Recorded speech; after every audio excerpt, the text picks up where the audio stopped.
Before we jump into this podcast, let's just have a first word from our sponsors, NordVPN, the fastest VPN in the world and an absolute essential travelling companion.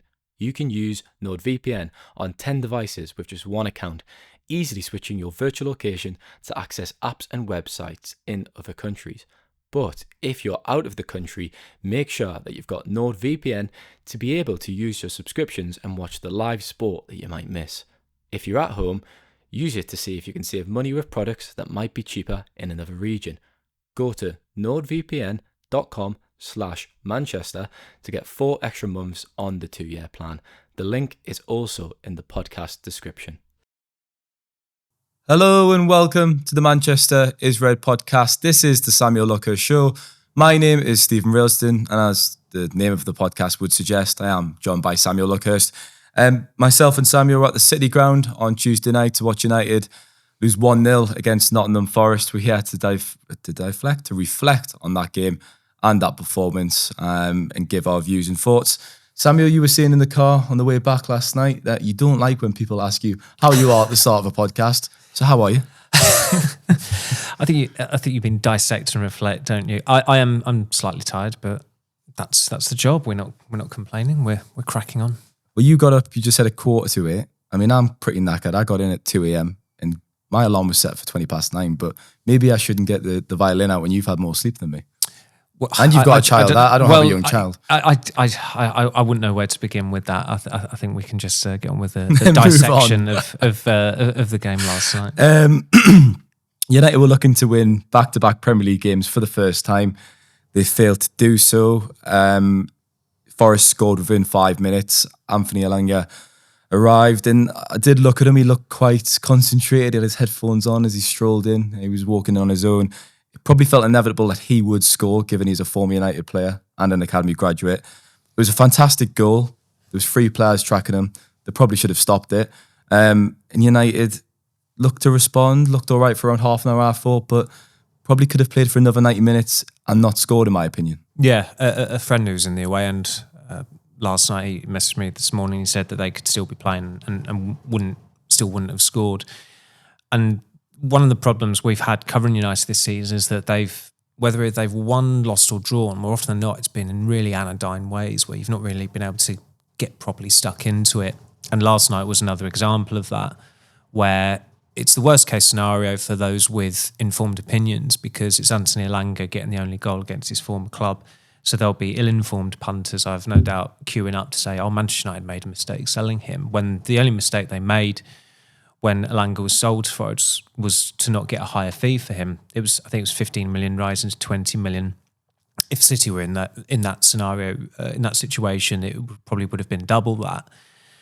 But they didn't make a mistake selling Elanga, and it's almost as if you have to do transfer news for dummies, and that we shouldn't have to remind people of how many wingers United had back then and why they were all more suitable for the team and should have stayed ahead of Elanga.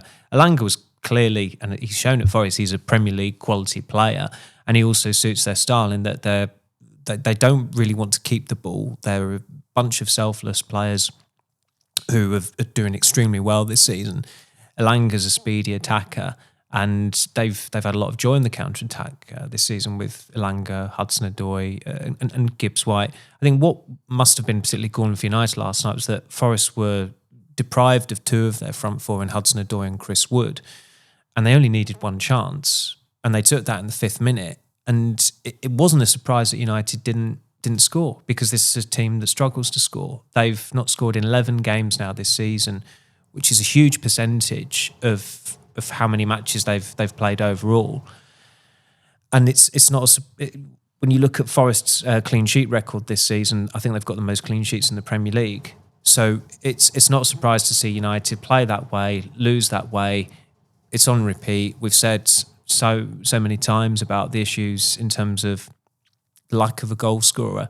And as far as the budget goes, is concerned in the summer, I don't care what the issues are, how much they have to spend, how little they have to spend. Even if they can only sign 1 player, just sign a striker, because they've got the creative players who could serve as a striker, but they don't have someone who can score goals consistently. And it is a concern, even though Amarim brushed it off last night, that he sends on a defender who gets more chances than the two players that they invested more than £100 million in? Ruben Amorim obviously started Joshua Zirkzee down the middle. I was a bit surprised at that because Rasmus Højlund scored against Leicester before the international break, and he took that goal really well for someone who'd been on a goal drought. He was dropped to the bench. There's enough evidence to suggest that Zirkzee is not a striker, and he's really found a home in one of the number 10 roles. He's looked comfortable in that position recently, and yet he's played up front. He was quite anonymous. I didn't think he had his usual impact. Garnacho wasn't his usual self either. There was a moment just a few minutes into the game before Alanga scored when Amorim was kind of shouting at Zirkzee and telling them to push up higher because he was dropping into a deeper area. And then obviously he admits his own mistake at half-time. He takes off Ugarte, puts on Højlund and drops Fernandes back.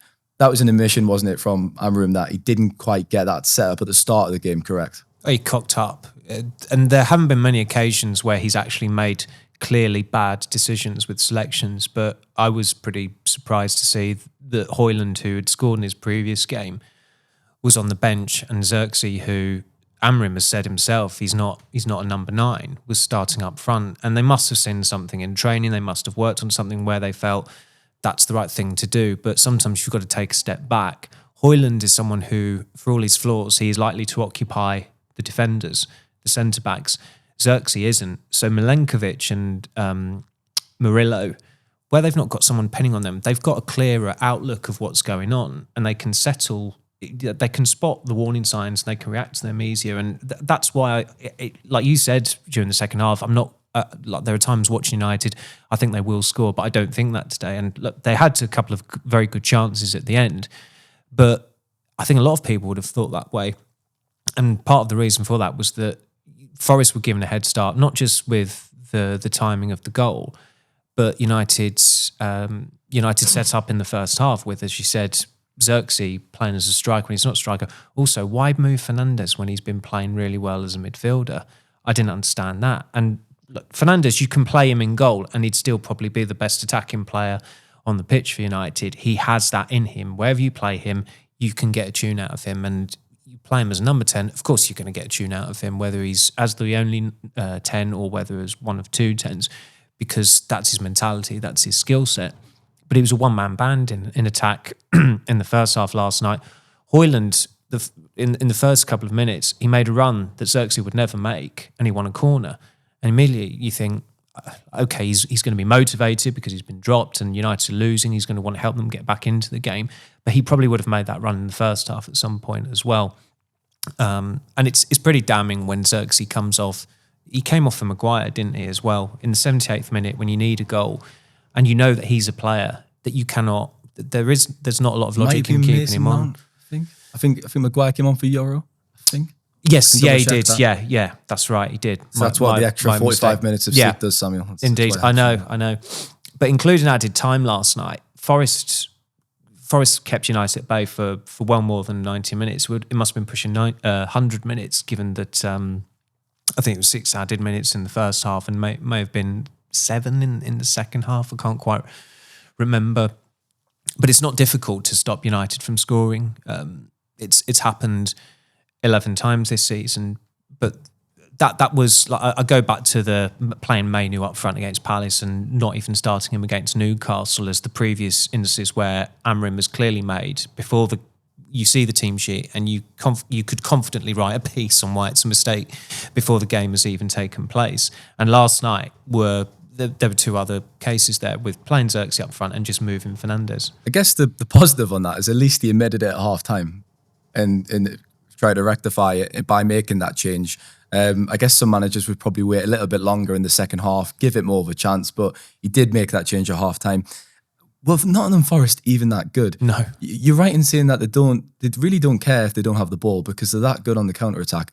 I was really impressed with the speed they get from back to front. And that's why they're enjoying such a good season, because they've got that speed just to really transition fast.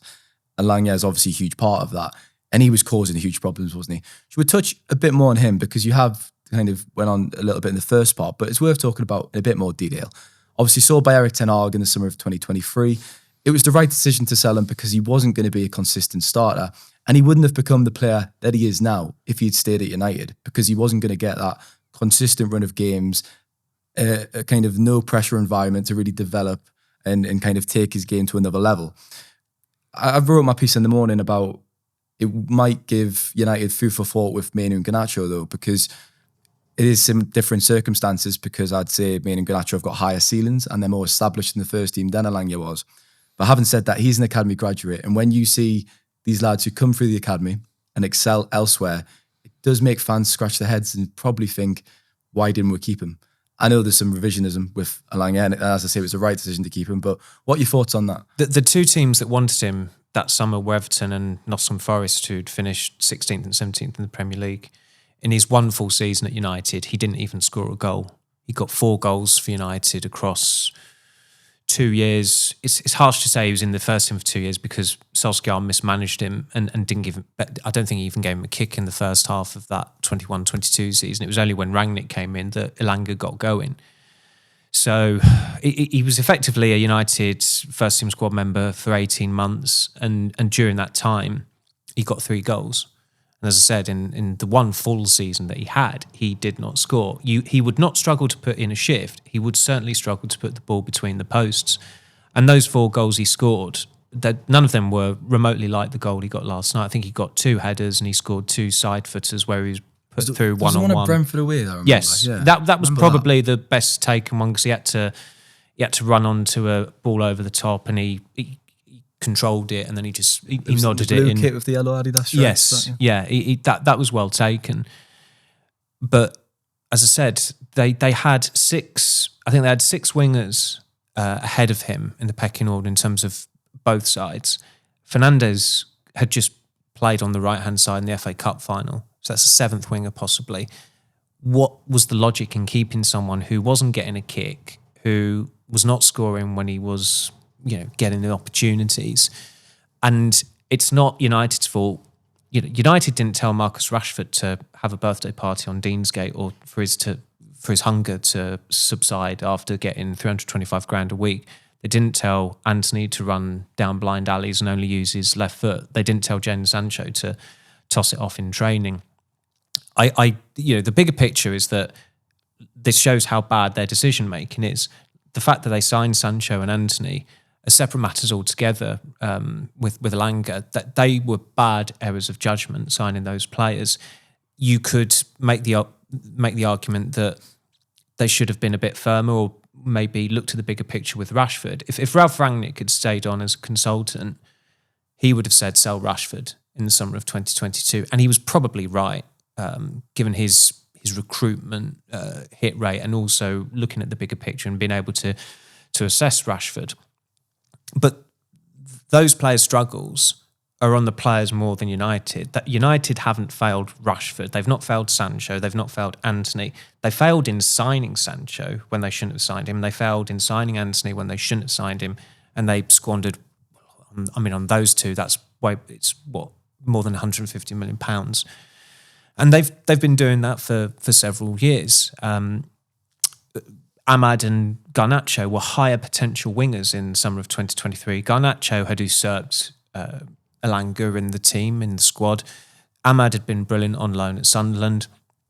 Pellistri had done a hell of a lot more coming on in games than Elanga did. Pellistri was a bit of a game changer. The problem with Pellistri was that whenever he got a start, he was clearly not up to it, which is why they sold him in the summer. But like with Elanga, they didn't get enough money for Pellistri either, when they a better run club and a club that have had better decision makers with recruitment. Was it 15 million? Sorry to interrupt for Elanga, if I remember correctly. I think around so, that. and it could have risen to 20 It's million. easy to say now, we sit and think, well, they should have got more, but at the time, for what he had achieved and what he had shown, was that not all right? It was okay. I remember seeing that and thinking, it's probably about right. It was okay. I don't think it was something selling Dean Henderson for 15 million rather than 20 million was preposterous when they were getting bids a lot higher than that in his previous summers at the club. But there's always going to be revisionism when a former Manchester United player scores against Manchester United and their team is 10 places better off than them as Forest are. And there are a lot of people who are ill-informed out there. Stephen Warnock, I don't watch that show on that TV station, but I saw the clip on Twitter. I saw it was quoted saying, and they know what they're doing. They know we're going to get a reaction out of this from the online following. But I think it's quite reassuring when you speak to friends or United fans, or you see what clued up United fans saying that they know the score with these players who are no longer at the club, and sometimes you just have to suck it up. Things have to get worse before they get better.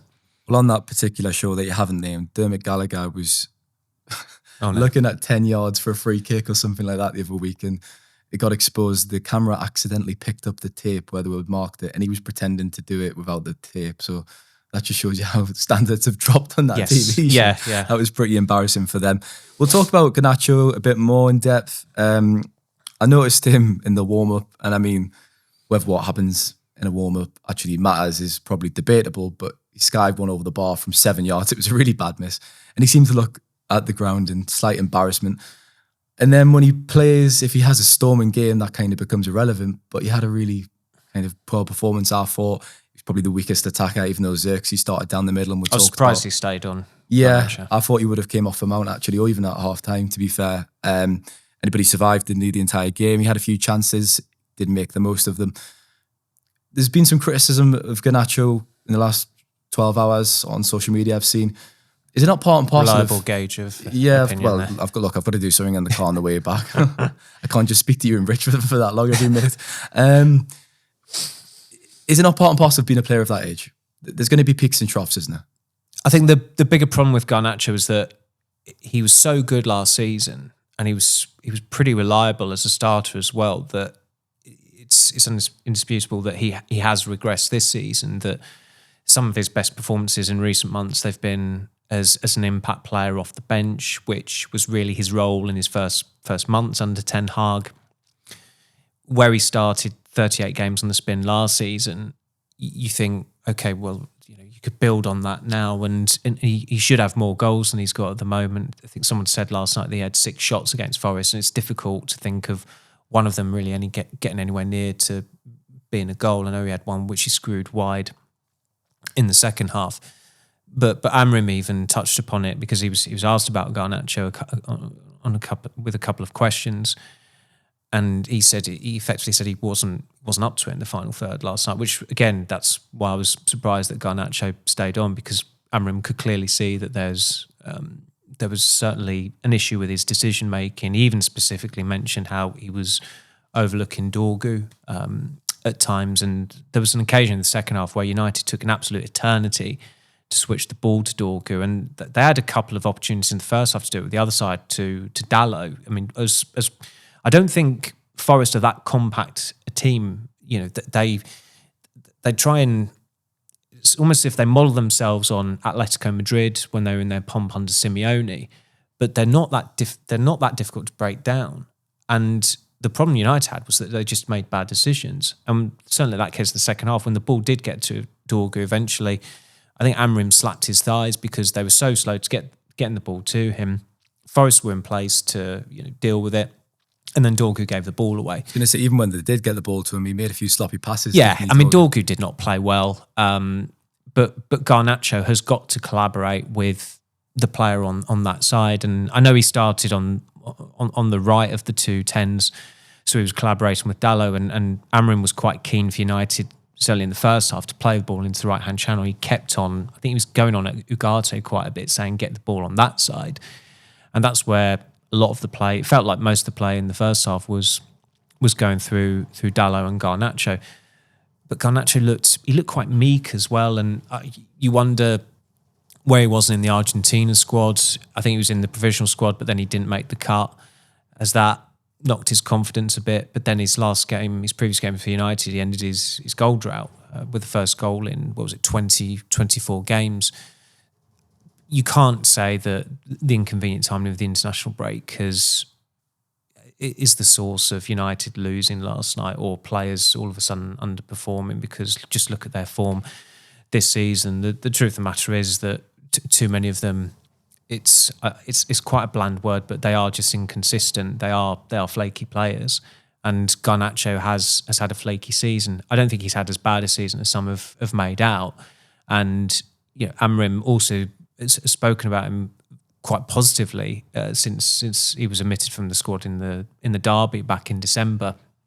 and he's gone in the complete opposite direction to Rashford. He's got a better. He's shown a better attitude at United than Rashford did after that game back in mid-December, and there is a desire, there's a will to do well from Garnacho. He never goes into hiding, which is a great quality, but it also means that if you're really badly, if you're performing as badly as he was last night, you are likely to cop a fair bit of criticism for that. And as we know from how he's reacted on social media at times, he nibbles at the bait, which his advisors should be telling him not to do. His parents or his family should be telling him not to do that. But he is a 20-year-old, and it is easy to forget how much exposure he's had at quite a young age at United, but that you are going to have to put up with the inconsistencies in his game. I mean, Cristiano Ronaldo could be very erratic at that age, and I would say that Garnacho on an individual basis in terms of his development at United, he's probably, certainly earlier in the season, probably ahead than Ronaldo was at the age of 20. Going to say 9 goals and 8 assists in all competitions at 20 years old. On the face of it, I mean, that's pretty decent. It's just frustrating because it's finishing. He can do more. Yeah, that's why it's frustrating. His finishing's scruffy, isn't it? It's the hardest part of the game, and it's what he needs to work on most because he gets himself in those areas and he should be scoring a lot more. He does miss big chances, and you think it will come in time because he is still a very young player. We'll leave it there for part 1. We'll be back in a moment for part 2.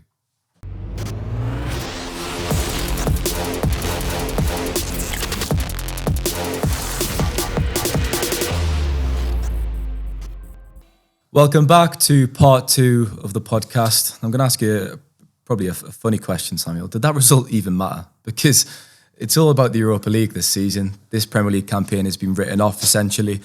They're playing for places in terms of FFP, and the higher they go in the table, they'll receive more money. Considering the bleak financial situation at the club, that will be important. But in the grand scheme of things, this season is all about the Europa League now, isn't it? It is, but the results do matter. I did think, though, I mean, that game last night was always bigger for Forest than it was for United. When United were pushing for an equaliser, I just thought it doesn't matter if this goes in. Like it will matter for the supporters behind the goal because they'll have some joy to extract from the evening. But ultimately, you're just getting a point against Nottingham Forest, and you're going to stay 13th. So it's difficult. I think we're able, where we're impartial and we're being objective and we're observing it from that impartial environment, with the odd exception last night, certainly the commentator in front of us. You can take a step back from that, but certainly when United were striving to get an equaliser, I mean, players are going to strive to avoid defeat. That's natural, and so they should. But from our perspective, I've said this before, and it's never going to catch on, but there is some merit in introducing the American model of just killing off draws in football, because from a journalistic perspective, they are often so bad to follow up on. Out of context, Samuel Luckhurst. I don't think so, no. But honestly, there are very few draws where you think, oh, that's really, that there's going to be a lot to write on the back of that, or it's had a huge bearing on what's going on in terms of the run-in for the season or what could be achieved from the season. Whereas a win or a defeat, that is preferable in terms of what I think you've got a lot more to go at from a journalistic perspective. But I'm saying this strictly as a journalist. United needs to maintain momentum ahead of the restart of the Europa League next week. I mean, nobody of United persuasion wants them to go into that game against Lyon on the back of 2 defeats. The second possibly being would of course be a defeat to Manchester City in the derby. And also, they've now lost 13 games in the Premier League this season. That's one fewer than the 14 they suffered last season. So they've, as I said, I wrote in a piece a few weeks ago, the team talk has got to be quite simple before games from Amrim, and apart from at the risk of him repeating himself, but it is, do you really want to be remembered as the worst Manchester United team in 51 years?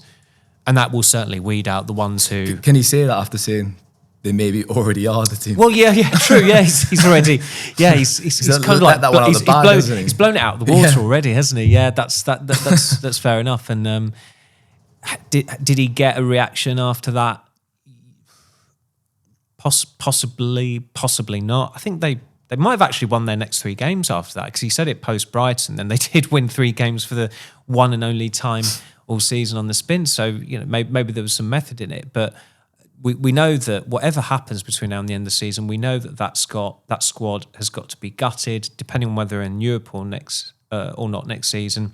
It will also have to be slashed, because you can't have a big squad if you've got no European football. You have to get more players off the books, and you have to have you can't have as high a wage bill. That's just common sense. But I get what you mean. Like and also where you're writing it is where you're thinking, crikey, things could change quite a lot here. But if United are going from, the Everton game in February was a good example of that, where United for 70 minutes were going headfirst into one of their, in terms of the performance, one of their worst defeats of the season, I would say. Then all of a sudden they make it 2-2, and then you think they might actually win this. And then in the end, Everton probably should have got a penalty late on. Then there's that VAR review, and then in the end, it's like, we'll just call it a draw. From a writing perspective, it's like, for Christ's sake, like that doesn't really help me either way. Just at least win or lose this game. But as I said, even there are times where United lose, and you just shrug your shoulders. Yeah, well, I think a lot of supporters feel that at the moment. It's just indifferent to it, isn't it? It's what does it matter? Unfortunately, it's the way the season is developed. Mason Mount came on the second half. I thought it was worth touching on him. I actually thought he scored from that shot from the edge of the box. Kind of flashed around the post. He's been at the club for 18 months now, almost 18 months, and it just feels like his time at the club has not got going. So it's 50 million from Chelsea. It was not a good decision to sign him for that amount of money, because he has not played and he's had his injury problems. But having said that, Samuel, I still think he's got the qualities and the required skills to excel in one of those number 10 roles. And it's the quote that Ruben Amorim gave, where he says, "I love this kid," in December when he came back. He said he loves him twice. Yeah, there you go. It's wonder what he got him for Valentine's Day in February. Maybe he got him some chocolates and flowers. But I can see why he looks like at a player like Mount and thinks, yeah, he could work for my system. And when a manager does say that, it is reassuring to hear that a player must be doing the right things, because for all Mason Mount has been off the pitch for the majority of his time at the club, he's clearly working hard and doing the right things to get back on it, if you know what I mean. He could become a good signing by accident, because they signed him as a central midfielder, which I didn't get whatsoever. He's a playmaker. He's someone who plays in the final third. You don't want him in the middle third. He's a hard worker, but you're not utilising him properly there. And Ten Hag knew that after one season, because he started this season with Mount as the number 10. I think Fernandes might have been playing on the right wing, was it, or one of the wings? I'm pretty sure. And of course, as Amorim touched upon, because he got asked it was quite an incongruous question, but he was asked about Mount last night, and he mentioned how he's played in this system before in different positions for Chelsea and England. And I think a lot of people are clinging on to that. I've mentioned it enough on previous podcasts as well. So we are. I don't think we're necessarily clutching at straws, but those particular games were 4 years ago for Chelsea and England in the Euros final. But he's certainly, like, if you look at the formation he was bought for, 4-2-3-1, playing as one of the two, and the formation he could start in on Sunday, 3-4-2-1, as one of the two behind the striker. Which one suits him more? It's the latter. So he can't have any more excuses. And I didn't, on the basis of United trying to make a midfielder out of him, I didn't agree with that signing whatsoever.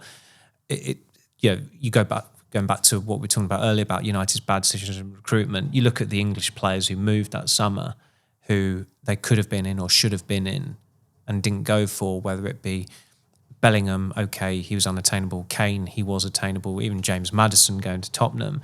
And which one do they end up signing? It's Mason Mount. That's on United cocking up again, because they just didn't have the right decision makers when it came to recruitment.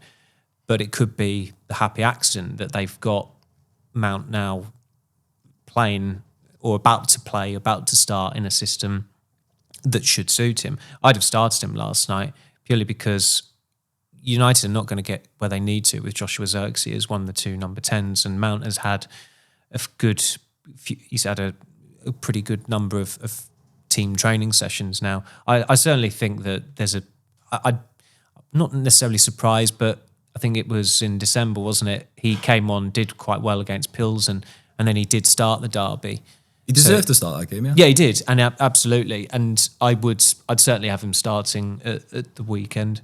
That's the thing with Xerxes. Me and pardon me, discussed it on the last podcast. For all Xerxes has improved in that role. Long term, is he really going to be starting games as a number 10? Probably not for United.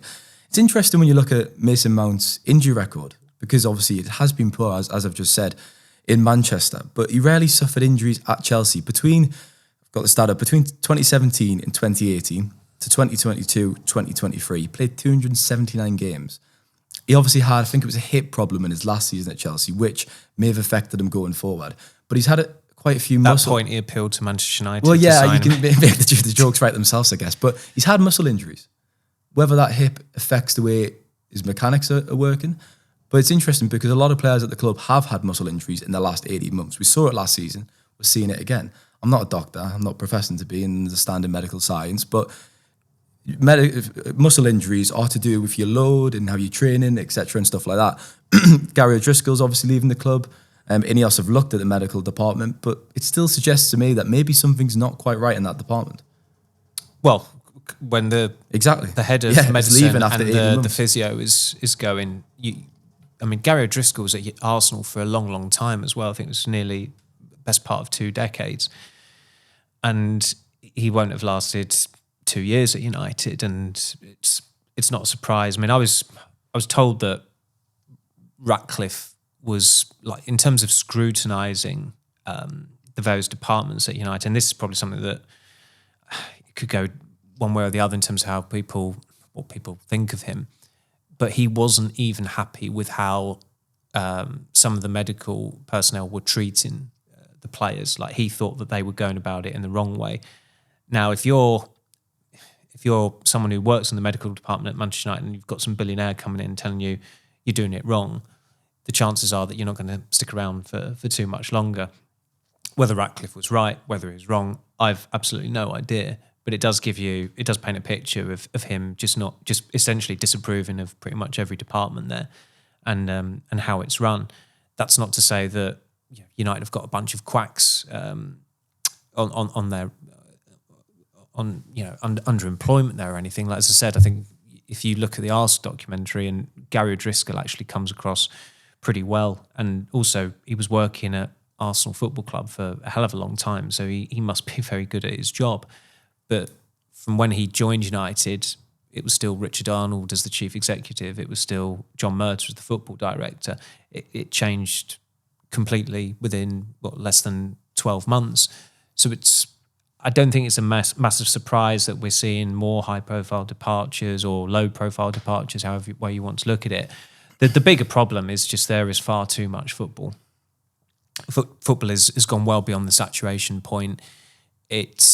When you've got extra time in Nations League games in March, it's beyond the pale. You're completely right, but then Premier League clubs are agreeing these bloody friendlies one day after the season, for PSR. Foreign lands. I know. It's just ridiculous. And United fully accept, you're gonna have a pop at us for players being tired, and we completely understand that, because if we're going off to Kuala Lumpur, if we're going off to Hong Kong, that's we deserve to be. We deserve to have criticism for that if players start getting injured. But when you look at the World Cup's expansion, the European Championship, that was expanded in 2016. The Champions League has been expanded, and the format for that is crap. Yeah. It's not good. There'll be some out there who, I don't want to be too offensive, but there'll be some out there. Some of my friends enjoy it, but it's the least Champions League football I've watched this season. The sensification about big Champions League games has gone out the window now. It is essentially, the UEFA president, Seferin, called Ed Woodward and Agnelli, those guys who set up the Super League, he called them snakes. He's a snake, because his version of the Champions League is it's the UEFA branded Super League. Yeah. That's what he's got out of it. And you go back to the the pandemic 5 years ago, and since then, it's just felt like so much football has been crammed into a period of less than 5 years, with a Winter World Cup that should never have been staged in Qatar, with Nations League games going on into mid-June as they did in 2022.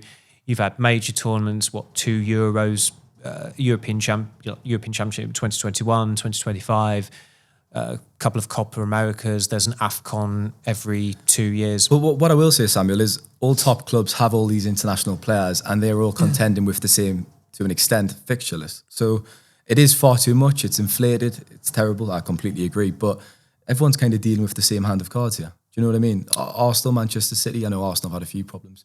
United's injury record last season was far more infamous than this season. Yeah, and we were keeping tally of it. Yeah, and there is an element of bad luck always in these situations. And a lot of the players thought that Ten Hag was to blame for that. And under Solskjaer, they felt that. Rashford in particular, he was run into the ground by Solskjaer. Yeah. I just thought I'd give a quick shout out to Delete, really. I didn't actually realise he rolled his ankle during the game. Did you spot that? No, I didn't either. I saw a screenshot after, but it made sense when he walked out of the mix zone because he was limping really badly. I asked him if he was okay. He said he was all right. So it surprises me actually when you just kind of stick around the mix zone and you see how many players do leave the game limping. Yeah. Because they put their bodies through the absolute ringer, don't they, and give their all physically. So a lot of them do limp after matches and then they're okay. It's like me after going running. 5-a-side, yes. Yeah. Let's move on though, because it's the Manchester derby on Sunday afternoon.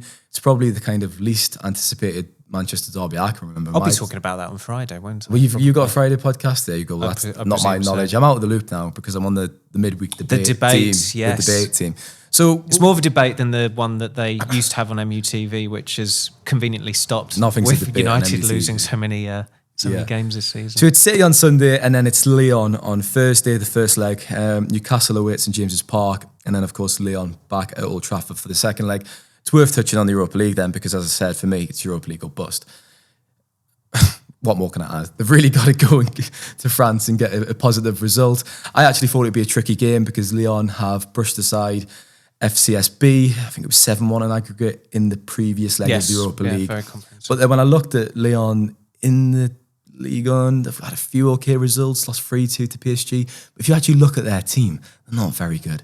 They've got Ryan Cherksey, I think you pronounce his name. He is a brident player, but apart from that, Ainsley Maitland-Niles? I think they've got Ainsley Maitland-Niles. I don't know how he lasted so long at Arsenal. So they should be very gettable. You're forgetting Nemanja Matic as well, of course. Oh, yeah, well, I mean, how old is he now? He's Unk status now, isn't he? He's 40 years old. He was born the same year as me, so that's how old he is. Right, okay. Give away your age there. Yeah, well, I don't mind about that. I'm not sure anyone will Google that. I think he'll be turning. Pretty sure he turns 37 in August. Right. Because I only remember that because he signed for United. I thought you were 40. Come on. I do more steps than you a day. I run faster. I knew that because I think Matic signed for United literally the day before his birthday, and then I was off to Dublin to watch his debut against Sampdoria. But it's been Europa League or bust for a long time months, now, yeah. even when they were still in the FA Cup, because you knew. I think we had an inkling those 4 defeats on the spin in late December. I think everyone thought at that point United aren't even going to finish in the top half of the table here. So you knew that there was not going to be a route into the Champions League through the Premier League, and so that they would have to win the Europa League. And look, the Europa League is again, like the Champions League, it's a dreadful format. It's the same format, but the quality has been diluted where you've not got... I didn't necessarily think it was... sometimes clubs would probably think, oh God, do we have to drop down to that competition? But the teams who'd finished third in the old Champions League group stage and dropped down to the Europa League, it did actually make the Europa League better in the knockout stage. The Europa League has been rubbish ever since it was named the Europa League, really. But they just tried to replicate the Champions League. But the group stage was dreadful. It was way better when it was just the UEFA Cup and it was knockouts, and they should have finessed it that way. But more games, more money, and all that nonsense. But United have got a good chance of winning it. The problem is they don't have a goal scorer, and how much can they rinse Bruno Fernandes to just come up with these salvage acts between now and the end of the season? Going back on the attacking ills, we're on repeat again. I don't think either of us would disagree with getting rid of Rashford on loan, getting rid of Sancho, getting rid of Anthony on loan. The problem is, since the start of the season, they've halved their attack, and in January they did not bother to bring a forward in, and they spent £25 million on a left back, left winger, whatever his role may be, but they needed someone who was going to be able to score goals. And How in the often end, they're have we said resorting that? in the end, they've resorted to putting the centre back on up front against Forest, and he actually, credit to him, Yeah. he was in the place to have chances. Summer of 2023, signing Rasmus Højlund. 6 months later, we're saying, why have they not signed a more experienced striker? January gone was saying, why haven't they signed a striker? Yeah. We always seem to be banging our heads against the wall and saying it goes back to the poor planning in these windows, in the attacking sense especially. Yeah, I mean, the Glazers are obviously copying a hell of a lot at the moment, and rightly so, and they have done throughout their time at United, and they have been, that their influence on the club has been purely corrosive. There's not been anything positive about them apart from maybe the commercial side, but I think that's pretty overstated. But in terms of the current team's problems, you don't have to trace it as far back as the takeover in 2005. You just go back less than 2 years to that summer in 2023 when they signed a midfielder who was not a midfielder. They spent nearly £50 million on a goalkeeper who was available on a free 12 months earlier, and they signed a striker who they said they weren't going to spend £60 million on for £64 million, and it also turned out that he was not a proven goal scorer. And since then, they have struggled. They had minus goal difference at last season. They've got a minus goal difference this season. And football is not complicated. You need to score goals to win matches and win trophies. And United just don't score enough goals. Do you know who I thought was actually all right last night? Casemiro. I thought he had a half-decent game. And I've never seen him so angry. well, it was the moment with, was it Ryan Yates? Ryan Yates, who, and I don't know if we can swear, but he is an utter shit house. a producer shaking his head in the background. I did describe him as that during the game, and you went, yeah, you're absolutely right. For the purposes of editing, he is an utter S house. Yeah, he knows how to play the game, let's say that. In the dark arts, he's very familiar. I think Casemiro was very angry with the way he went down. Initially, I thought he was protesting the foul because it was a foul, but he was more angry. It was a foul, but it was with Yates had milked it. Yeah. And then Yates somehow didn't get booked for tripping Fernandes when he was starting a counter-attack. Well, Casemiro got hauled off, didn't he, because of that booking. Amarin probably thought, I'm not going to take the risk. Thought he could have probably controlled himself. Considering how much of a poor first half of the season Casemiro had, I mean, you think back to that Liverpool game, hooked at half-time for Toby Collier. I'm not going to sit here and say he should be kept or that he's been fantastic, but I'm going to give him his dues, his flowers, should I say, and say there has been progress when he's in the winter of his career, but there's been glimmers this is clutch of positivity in the last few weeks. I think in fairness, we have given him Yeah. compliments to him. He did. Let's face it, he is dining off 2 performances against a Spanish team who were, apart from 10 minutes across, so maybe 30 minutes across 180 minutes against United, they were really poor. Although did they beat Madrid last night? Sociedad. I saw they were playing them in the Copa del Rey. I saw they were 4-3 up at one point. But it's not a surprise that Casemiro can cut it at Europa League level. He should be. Even at 33, he's won the Champions League 4 or 5 times. You come up against teams in Spain who play at a more sedate pace. You should be able to pass muster. And he did in those games, but the problem United have got is will there be a club out there who would spend £15 million to take him off their hands in the summer? And of course the wages on top and signing on fee, etc., etc. If he ends the season strongly, that's only going to help that kind of area, isn't it? His market value, etc. It was interesting that Ugarte was removed at half-time and Casemiro was kept on, surely. Because I at the start of the game, suspect that's because Ugarte was on international duty and he obviously played in Bolivia as well. I'm not saying he's still recovering from Bolivia or anything like that. That was it was last Tuesday, wasn't it? But I suppose, and also Ugarte was injured for a few games before he came back into the team against Leicester. So Casemiro he's probably got a bit more match fitness at the moment. For the full 90 minutes, yeah. So Sunday afternoon, I know we're not going to get too much because you're recording a podcast later in the week, but Harry Maguire shoe-in to start up front then again in the dog? Well, he's on the evidence of last night. He's likely to be more of a threat than Xerxes. And look, I didn't understand why Maguire didn't start that game last night. I mean, it's a separate issue altogether. But Mascherano was signed as a squad player, and I just thought that this inordinate gap between games and the players coming back in, it's right. Okay, now it's time for you to assume your squad player role. And so to have started him last night, I thought that was a mistake. No doubt On the there's left some as well, load which management. doesn't seem his best on that side, does he? I prefer him, if he's going to play at centre-half, on the right side. I'd a bit more sympathy for him after seeing replays for the goal Yeah. because he had Gibbs White behind him and he was thinking, I can't overcommit here, otherwise I'm leaving Gibbs White free. I mean, Dorgu was really, really bad in his he was dawdling quite pretty much as soon as Anthony Elanga got the ball. But Mazraoui, there's with the current players and defenders they have available at the moment, there's not a place for him in that team, I would argue, and I felt that before the game last night. So Harry Maguire should start. I wouldn't necessarily say up front though.